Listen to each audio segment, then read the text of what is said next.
nome do Pai, do Filho e do Espírito Santo. Amém. Eminência reverendíssima, irmãos no sacerdócio e irmãos em nosso Senhor Jesus Cristo.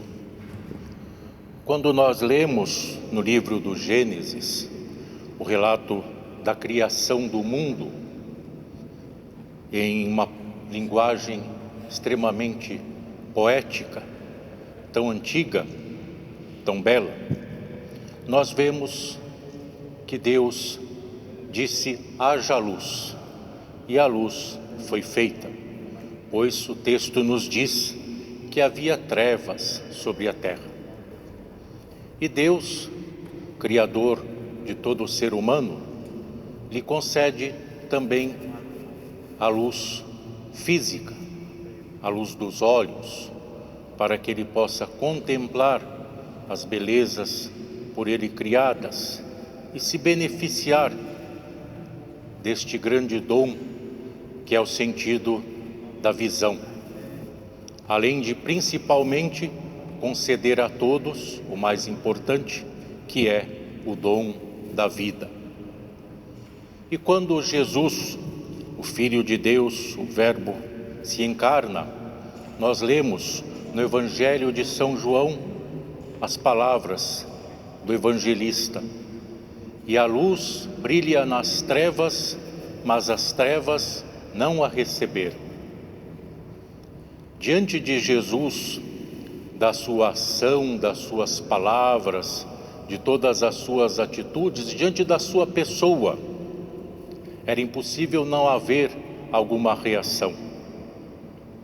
Ou se acolhia a luz transmitida por Jesus, ou se rejeitava essa luz. Há aqueles que não gostam de luz, preferem as trevas, porque suas vidas, se forem iluminadas pela luz de Deus, mostrarão algo que eles não querem que seja visto, que seja conhecido. Por isso, muitos preferem as trevas, porque suas obras são más, porque sua vida está em desacordo com a vontade de Deus. Mas Deus quer que todo homem receba a luz da vida verdadeira, e por isso enviou seu Filho Jesus Cristo. E Jesus operou milagres, não porque fosse um milagreiro, mas porque esses milagres confirmavam a veracidade da sua missão. E assim, como médico das almas e dos corpos, ele curava os enfermos, enfermos do corpo e do espírito. Como redentor, ou seja, libertador, ele libertava os homens possessos de espíritos malignos. Como Senhor da vida e a própria vida, a vida verdadeira, ele ressuscitava os mortos. E como luz, ele dava a visão aos cegos, seja aqueles que nunca a tiveram, que nasceram cegos, ou aqueles que por alguma razão perderam a visão, como aconteceu com o cego, que nós vemos no trecho do Evangelho lido hoje, pois ele diz a Jesus que queria ver de novo, por alguma razão tinha perdido a visão. E Jesus concede àquele homem a luz material, a luz dos olhos. Mas, se nós observarmos bem este milagre, a cura daquele homem, a cura da sua visão, da sua cegueira material, ela foi consequência de ele estar vendo já espiritualmente. Ele não era cego espiritualmente, tanto que quando disseram a ele, quando ele ouviu o tumulto e perguntou do que se tratava e soube que era Jesus de Nazaré, ele começou a gritar: Jesus, filho de Davi, tem piedade de mim. Ele tinha fé, e não só tinha fé, mas tinha uma fé que ele queria exercer para ser curado e ninguém pôde calá-lo, pois ele gritava e gritava cada vez mais alto, para que Jesus tivesse piedade dele. E ele não disse, não clamou: Jesus de Nazaré, tem piedade de mim, mas Filho de Davi, tem piedade de mim. Isto era uma verdadeira confissão de fé. Por que filho de Davi? Ele reconheceu em Jesus o descendente do rei Davi, como Jesus, humanamente falando, era, que seria enviado por Deus para a salvação do mundo. E ele não cometeu o erro que alguns cometiam, de reconhecer em Jesus o Messias, o libertador, o ungido de Deus, mas um Messias político, como o judaísmo aguardava. O libertador político queria restaurar o reino de Israel na sua independência, livre dos romanos, e na sua grandeza. E ele reinaria assim sobre todos, restaurando o trono de Davi. Se assim ele pensasse, ele não teria pedido a Jesus a cura. Não se pede a cura a um rei temporal, a um rei mundano. Mas ele pediu a cura a Jesus como o filho de Davi. E Jesus, na sua atitude de compaixão e clemência, simplesmente reconhecendo a sua fé, lhe perguntou o que ele queria. Que queres que eu te faça? E ele respondeu: Senhor, eu quero ver de novo. E Jesus lhe diz: vê, a tua fé te salvou.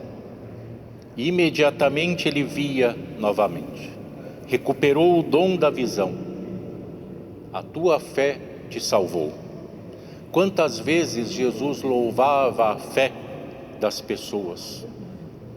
A mulher cananeia, por exemplo: mulher, grande é a tua fé.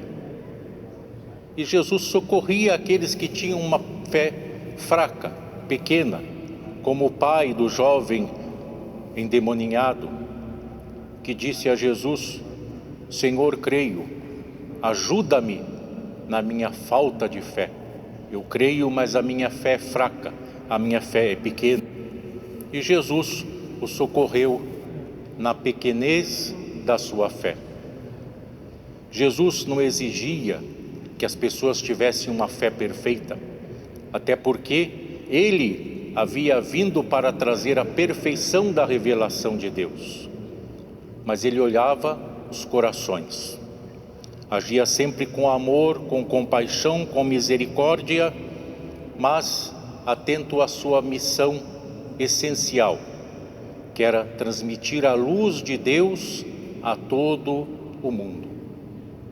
E quando Jesus morre na cruz, nós vemos que houve trevas sobre a terra, porque Jesus ali estava vencendo as trevas e estava em si recebendo os pecados de todos os homens para expiá-los na cruz. Um tempo de trevas, mas ao mesmo tempo de libertação, pois com a morte de Jesus e principalmente com a sua ressurreição, todos os que desejaram receberam a luz da vida. E Jesus, em uma das afirmações feitas sobre si mesmo, disse: eu sou a luz do mundo, quem me segue não andará em trevas, mas terá a luz da vida. Nós, olhando para a história do nosso mundo e da humanidade a qual pertencemos, temos que lamentar as muitas vezes em que, mais do que em outras, a humanidade se mostrou envolta em trevas. Trevas da ignorância, trevas do erro, trevas da superstição. Mas a pior de todas as trevas é a treva da vida sem Deus. São as trevas da negação de Deus, como nós vemos muitas vezes também nos nossos dias. Quando parece que há pessoas que lutam contra Deus. Há instituições que lutam contra Deus e contra a sua vontade. Rejeitam o Evangelho, rejeitam a palavra de Jesus ou querem mudá-la, querem lhe dar um sentido novo, um sentido, segundo eles, atualizado. E assim mudam a essência dos ensinamentos do próprio Jesus. E como resultado, a luz de Deus não está mais presente. Nós temos as piores trevas, as trevas da ausência de Deus, que permitem que os poderes do mal, o demônio, se aproximem cada vez mais, porque num ambiente que lhe é próprio, das trevas espirituais, das trevas das almas. Porque ele, sendo alguém que tinha recebido a luz de Deus, um arcanjo, foi lançado nas trevas e quer levar todos para o seu reino. Quer ser um senhor com muitos servos. Por isso também ele trabalha, não pela luz, mas para espalhar as trevas sobre o mundo.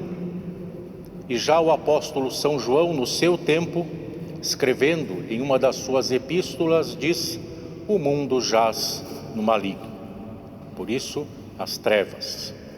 Mas nós cristãos recebemos a luz de Cristo. Já desde o batismo, que é a nossa iluminação. Assim o batismo é chamado pelos santos padres, iluminação. A luz que nós recebemos de Deus pelo Espírito Santo, que nos torna verdadeiramente seus servos e nos faz filhos adotivos de Deus por causa de Jesus Cristo. E nós somos chamados a imitar o exemplo do cego. Este cego que vemos hoje no Santo Evangelho, como aquele que recupera a luz, que recupera a visão, porque ganhamos nesta iluminação a visão espiritual para abrirmos os olhos às realidades de Deus e da sua ação nas nossas vidas e no nosso mundo, para reconhecendo e conhecendo, obedecermos, estarmos cada vez mais na luz, porque Deus é luz. E vamos então seguir o exemplo do cego, que confessou a Jesus como o Messias, o Salvador, o Filho de Davi, que exerceu a sua fé e que, uma vez tendo recebido a luz material e a luz espiritual, seguiu a Jesus e glorificava a Deus. A vida do cristão, vida na luz de Deus, deve ser vida que confesse sempre a Jesus Cristo, vida que glorifique a Deus no seguimento do próprio Jesus, como discípulos dele que todos nós somos. Em nome do Pai, do Filho e do Espírito Santo. Amém.